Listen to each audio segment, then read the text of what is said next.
예, 그럼 지금부터 합의문에 포함된 6개 항의 합의 내용을 자세히 들여다보고 어떤 의미가 있는지 하나하나 분석하겠습니다.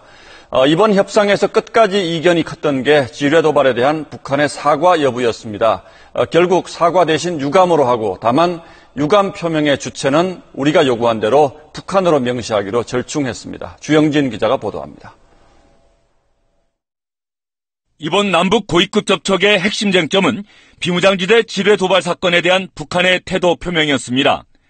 남북이 일촉즉발의 위기 상황까지 치닫게 된 시발점이 지난 4일 발생한 비무장지대 지뢰 도발 사건이었기 때문입니다.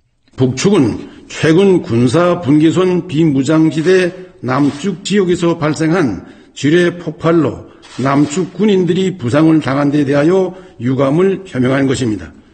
사과 대신 유감이라는 표현이 사용됐습니다. 유감 표명의 주체는 북한이 분명했지만 지뢰 도발이 아닌 폭발로 표현됐고 지뢰 폭발의 주체는 명시되지 않았습니다. 지뢰 도발에 이어 지난 20일 발생한 포격 도발은 공동 보도문에 언급되지 않았습니다. 자신들의 소행이 아니라고 부인해왔던 북한이 유감을 표명한 것 자체가 사과의 뜻인 동시에 지뢰 도발 사실을 인정한 것이라고 정부는 설명했습니다.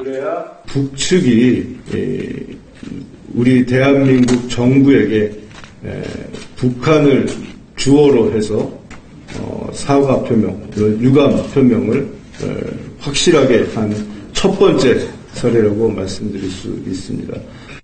지뢰 도발에 대한 책임을 부인하던 북한의 버티기로 이번 남북 접촉도 여러 차례 결렬 위기를 맞았지만 김관진 국가안보실장과 황병서 총정치국장의 1대1 담판을 통해 지뢰 도발에 대한 유감 표명과 대북 확성기 방송 중단을 주고받는 대타협이 이뤄진 것으로 알려졌습니다. SBS 주영진입니다.